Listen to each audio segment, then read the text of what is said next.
All right, a Fox Biz Alert. Well, the tax man may be a thief, but at least he is a remorseful one. Welcome, everybody. I'm Neil Cavuto. The head of the IRS is now sorry for swiping millions of dollars from innocent companies' bank accounts. That's right.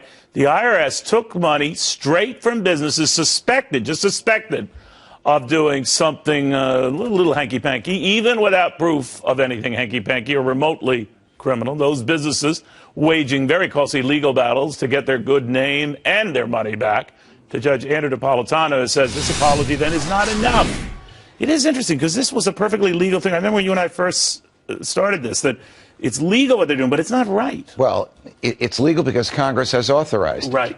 It's absolutely not right because the Constitution says, my favorite document, when the government wants life, liberty, or property, it has to prove its case to a jury before it can get the property.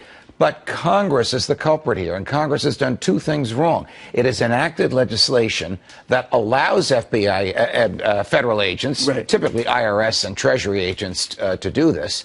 And now with all this uproar because shows like this are covering it and Congress is investigating it, Congress has done nothing to change it.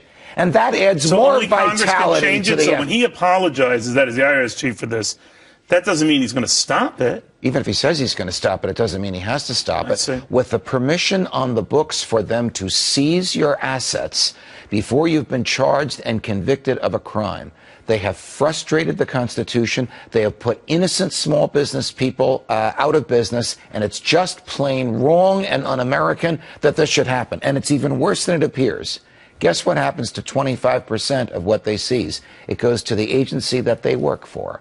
And they get to spend that cash on the bells and whistles that that agency would like and might not be able to afford under its budget. So they have an incentive, a personal incentive, to continue this seizure of property. So what do? They think that, let's say, I think in some business cases, collecting and withdrawing large number of funds was $9,999. Something that drew their attention. Yes. And so they immediately suspected something wasn't right. So rather than address it outright with the business right away, they just seized money and then asked questions. Congress requires banks to report all transactions of $10,000 or more. Right. So some people have structured, an important word here, their transactions so that they're under the radar, so that they're less than $10,000. If the IRS sees a lot of this so-called structuring, they assume it's being done for a criminal purpose.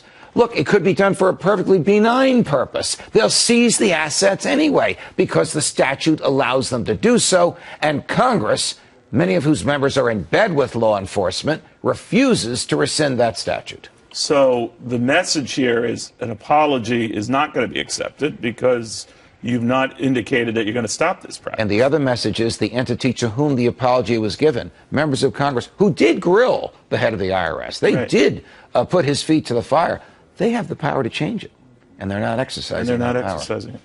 By the way, if anyone at the IRS is watching, it was the judge saying all of these horrible things. I just read what's in prompter. Oh, those agents are just using the power Congress gave them. Wonderful human being. Kumbaya. All right, thank you, Judge. In the meantime.